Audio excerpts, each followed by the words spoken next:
Alrighty, what is going on, everybody? Back again with the POI analysis. These videos, I love making them. It's very important for every new season to know, the new POIs around them, around your POI, or even if you want to land there and how they interact with, the portions of the map. So this time we're going to be doing the crash site over here by Logjam. I think this one is super underrated. A lot of the crash sites struggle with metal. Like this one over here, there's not really any metal nearby. This one has coral plains. This one over here has a bit of metal from bridge. This one over here also has a metal over here, but is pretty much no metal. But this one, in my opinion, is probably one of the very best. I'm not including the sludgy or the slurpy, whatever it's called down here one. Just going to be talking strictly about the Logjam one here. So the reason why I think this is good is because it just already has a lot of, very good places in there. We have basement house over here. We have Spire. We have bridge over here. We have another house over here. Then we have Logjam. Then we have all the chests in between. You have a lot of options here on really where your split wants to be, especially if you own this entire area, then you're really chilling. So let's just turn on the chest and we can see it all. So I think the most important then is owning the slipstream area first before you start expanding out over here to take this loot. Just because if you end up doing 1, 2, and 3 or something like that, then these guys can easily full send, one of these guys here and be a 3v1. And maybe Spire can help whoever gets sent, but then it's still a 3v2, right? So I think it's very important that we do something along the lines of like 1, and then if you're conned at Logjam, you send all 3 to Logjam. But if you're not conned at Logjam, then maybe do 1, 2, and then like the third lands on one of these spots here. Just so they can kind of either support Logjam if they want, and also because if you land on top and get an AR from one of these spots, then you can start beaming kids out of the air, look for Surge on the Holly or the other teams around, and you're really chilling. So now we're just going to talk about potential splits. Let's say you're unconned and this is the area you work with. I would probably send 1 Logjam, 2nd on Spire, and the 3rd at basement. Now where's the cap metal at? Well, I'm pretty sure right around here there's 2 little tomato and burger heads, and I'll go into game and show you exactly where they are so you guys know what I mean. So I'll do that right now. Okay, now we are back. So there's metal here, and I think there's about 200 to 300 metal here, and then in the bottom of basement there's also like a shit ton of metal, and you can pretty much, I'd say there's probably about 500 to 800 metal in basement, so we're already at like 1300 metal, and that's not even including Logjam. And Logjam guy can probably find a fair amount of metal in the basement and stuff like that, especially that there's also noms and other stuff in the bottom of Logjam. But I'll show the basement right now and all the metal I'm talking about. Okay, so other than chest, I mean, this would be the rotation here. We have 1, 2, 3. This guy can cap out his metal, drop some of it if he wants to, or just start rotating in, or he can do something like this where he goes down, loots the bridge, and loops up like this. Now I'd be careful going to gas station just because Slurpee sometimes likes to yoink that early on, so you might have to do something where he yoinks up or rotates up like this. This guy can go like that and go in, and then Logjam can start working his way around. Then you guys loot all this together and then fly out. And when I say fly out, I mean you grab a cube, because there's cubes on the ground, and you hit one of the vents that will send you launching. And I'll show where the vents are right after this. This is just a quick little breakdown on Fortnite.gg, and then I'll show everything in game, more importantly. So that is it for the quick breakdown of the POI. I mean, we have a load of chests here. What is this? 12, 14, oh god, 26, 30, 37, 38, 39 chests in this area, with like 1300-ish metal. The rotates are pretty easy because most zones are going to be pulling to like this side just because of where you're positioned. So you can probably vent out pretty easily wherever it's going. If it goes down here, then you have a pretty free rotate, and if it goes up here, then you have a pretty free rotate. If it goes to steamy, it's going to be a little shot, but you can probably vent pretty far depending on where the vents are located in the cubes. So yeah, I'm going to take you guys in game right now. Alrighty, so I just mined up all of basement here, and we have 637 metal. This is hidden all of basement here, all of the metal See, these are brick all around here. You can't hit those. But there is a bit of metal that I didn't hit on top. I mean, there's one there. Then if you also come around back over here and hit the kitchen. But I mean, this won't give you that much of a difference. But metal is metal. So we have about 600 metal here. And then let's go run over to the heads I was talking about. Just drop this. Where are they at? Perfect. Here they are right here. We have tomato in the burger head. There's also a chest spawn here. But we will see how much metal we get from this. Right now we're at 635 for metal.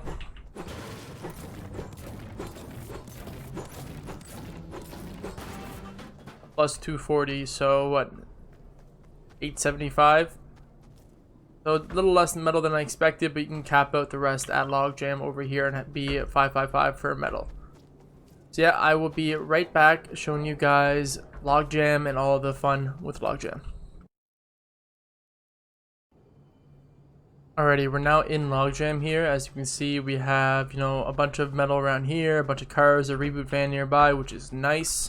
Come in here, there's chest spawns, the weapon nomadic. And we have all of the slipstreams, I don't know why I'm saying that. Fuck ton of wood. I mean, whoever lands Logjam can easily cap out their wood and cap out their metal here and over here as well. Logjam, pretty much stayed the same. The most important thing, in my opinion, about Logjam is down in the basement over here. So we have noms. Just see all that we get this time. Down.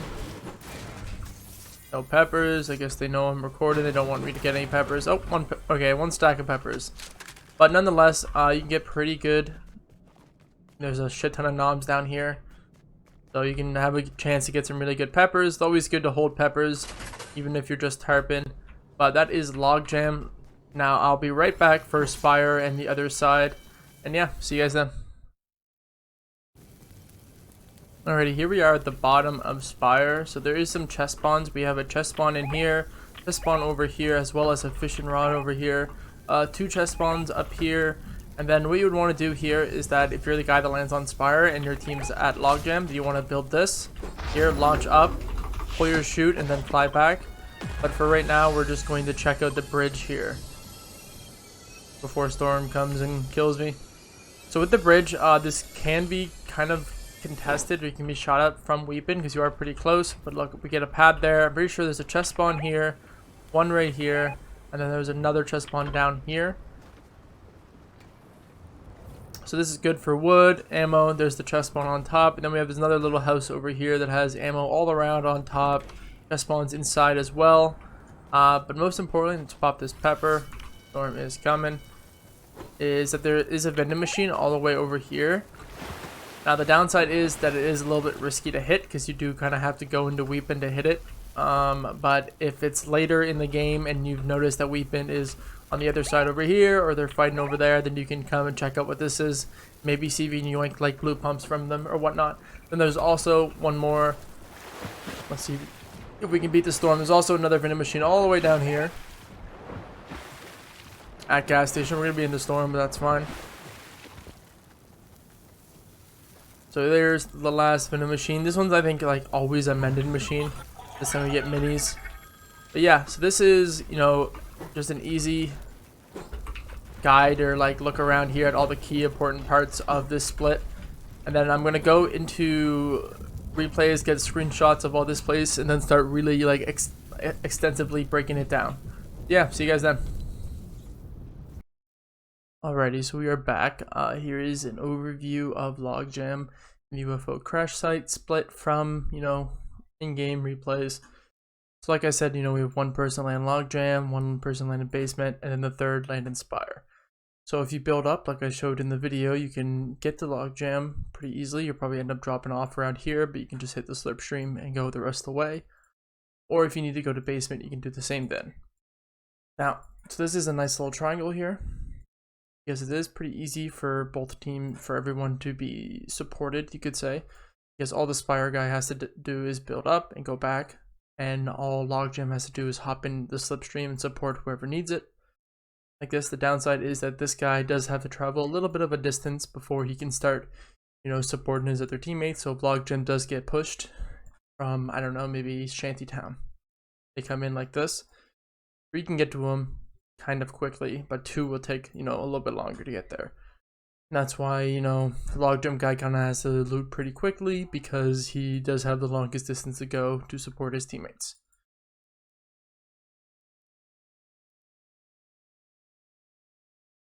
Alrighty, the next one we're just going to be talking about Shanty Town, the radar station out here, and Slurpy or Sludgy, whatever it's called. I'm gonna call it Slurpy because it's just too hard not to. These are the nearby, like almost POIs below the Logjam split. The downside is that these slipstreams are connected, which is a little bit weird, because I'd say that, you know, a team can land in this spot over here and get the loot here, but because it's connected, they always have the option to push over, as well as so does Sludgy if they work their way up.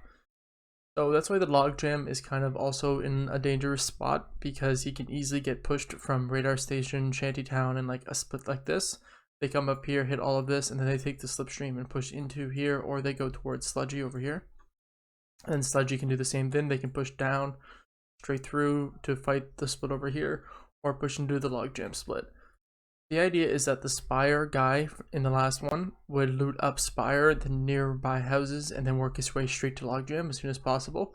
And the Logjam would get, you know, his metal, the noms, all the chests, and then he would go into the center of the Crashsite split back in the other one before these teams can come in, you know, fly on them. The timing will have to be a little bit more experimental, so you're gonna have to mess around a bit and see, you know, when these teams tend to push. Usually what would happen is that radar station would have 2 people, and then like one would either land here, here, or over here. Now if the bus path is something like this, and you notice that there's 2 landed here and 1 land in Shantytown, then you guys can all land like close side and just fly over and gank this guy pretty quickly. So it's good to keep an eye out on who's landed nearby and stuff like that. But if radar station's con, then it's going to be a 3v3 here. That's going to end pretty quickly, just because there isn't a lot of loot for either teams.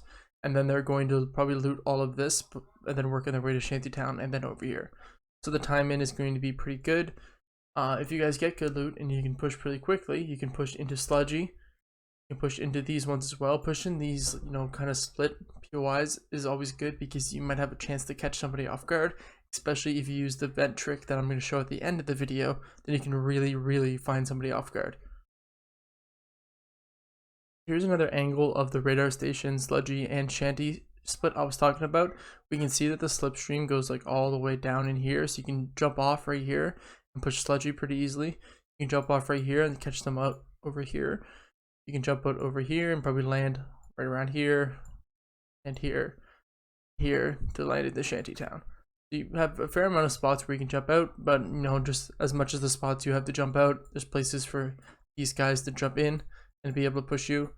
So it's very important that I'd recommend whoever is going Logjam to have visual sound effects on, because then they can recognize where these guys are and pay attention. Okay, they're in the slipstream, I hear them or I see them in there. So I'd recommend sending whoever plays with visual sound effects on to the Logjam, or whoever has the best like hearing. So now we're just going to talk about Weapon and radar station up here. The Weapon is, you know, obviously the most, like the closest POI, but this has like 15 to 17 chests. So usually they're just going to fight, chill out, then farm RVs, and then rotate out to wherever they want to go. They might push into you, but the downside of Weapon is that they can easily be keyed by the Bizzle station up here. So this, like if there's a team that lands here and a team that lands here, and they fight, they're probably going to get third partied by the Bizzle team, because they can fly in and then, you know, 3v1 one guy, then clean up and leave with like 5 kills or something like that. So Weapon can rotate into basement. I wouldn't say it happens that much, just because I find you don't get the best loot from Weapon, just because it doesn't have a lot less chest compared to other places. And usually they would hit, you know, Bone Bridge up here, or rotate up, something like that, or they would go down to the gas station. Really what you will end up fighting for is the vending machine that I talked about in another section earlier. You might fight there, and it's also a little bit weird to fight in Weapon, and because just because there's a lot of places to hide behind these trees, you could, you know, all 3 of you guys could be coming for this vending machine. One of you guys go ahead and they're all hiding behind trees, and then they wait for you, and then you get 3 to 1 and you die. So it's pretty weird to fight around these trees, and that's why, you know, it's kind of be careful and recognize, okay, how many teams are landing weeping, they're unconned at weeping. They might just loot these 2 houses and then full push us. So let's just remember that and try to group up together as quickly as possible. So now we're going to talk about Holly and Viking over here. They do have the option of coming down the hill here or taking a car down the road and pushing into Logjam. I'd say that is a possible push. I know Holly teams usually just push straight across, or if they have zone, they push back into H House and John Wick, but they can go down into Logjam if they wanted to. The thing with Holly is that they usually send, you know, if this is con, then we have a 3v3 here. And then there's usually, you know, they push back and loot Viking.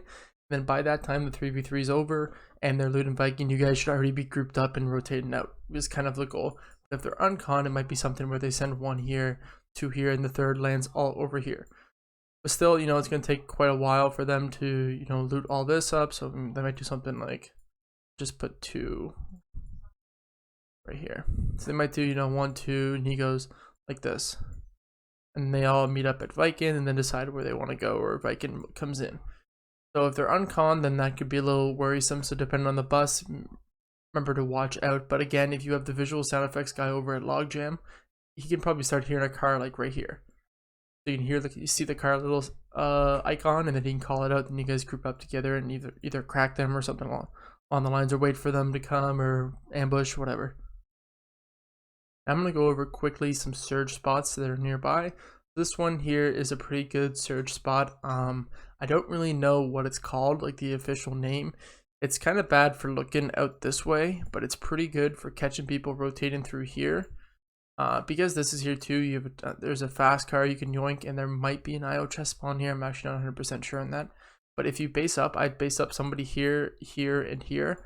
So this guy can watch, you know, this field of view. This guy can watch this field of view. This guy can potentially watch like all of it, basically. He's the option to look anywhere. So that's what I would do for the basing up here. This guy would be in charge of tagging anybody that comes over here. This guy would be in charge of tagging anybody that kind of tries to rotate into the spot or goes down through the trees. And this guy would just be in the higher up spot to see tag anybody flying by or something like that. Or if anyone tries to see zipline, then he can kill them. The biggest mistake I see when you're in a surge spot is that you guys all base up together. I mean, what's the point of this? This guy can only look out 2 ways.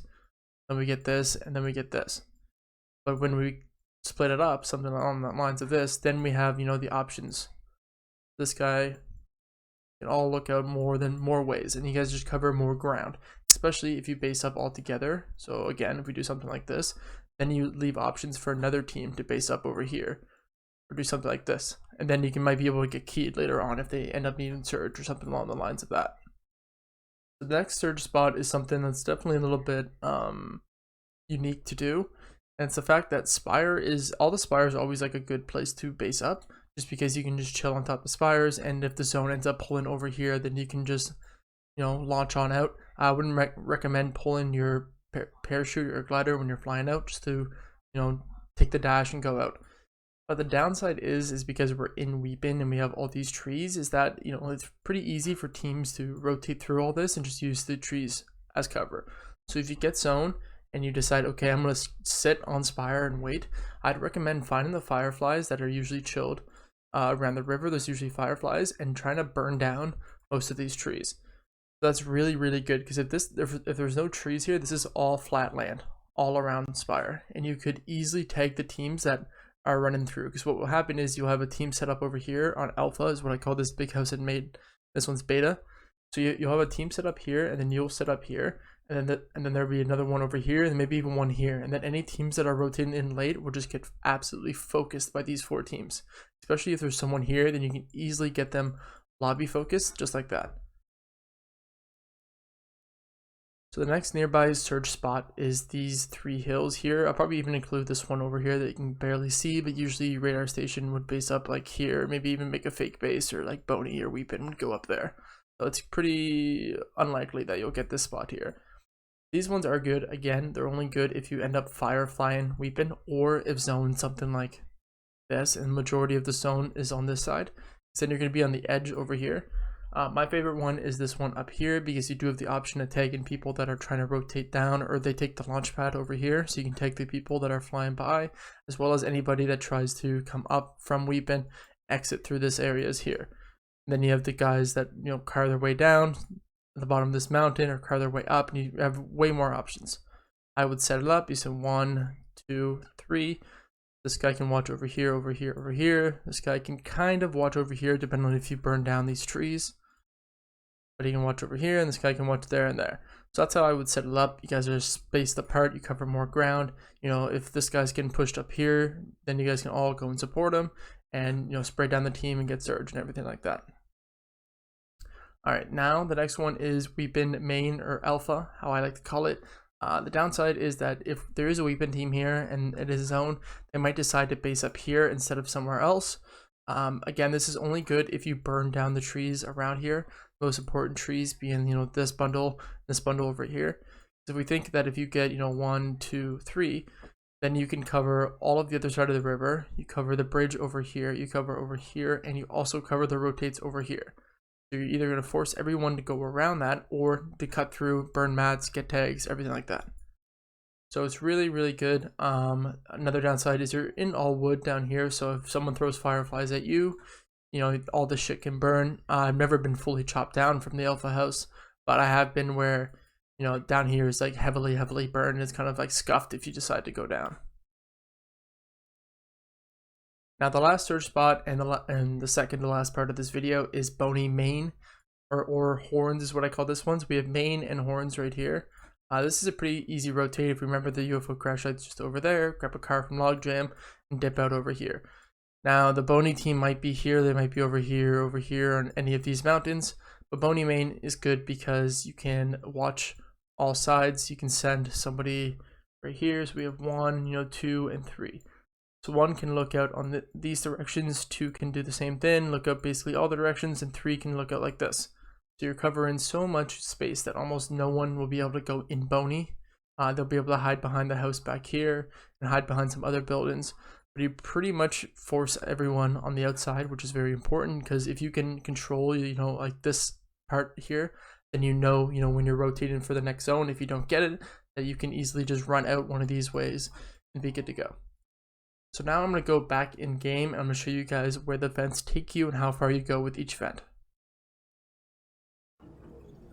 Alrighty, so here's the first vent that I found right over here.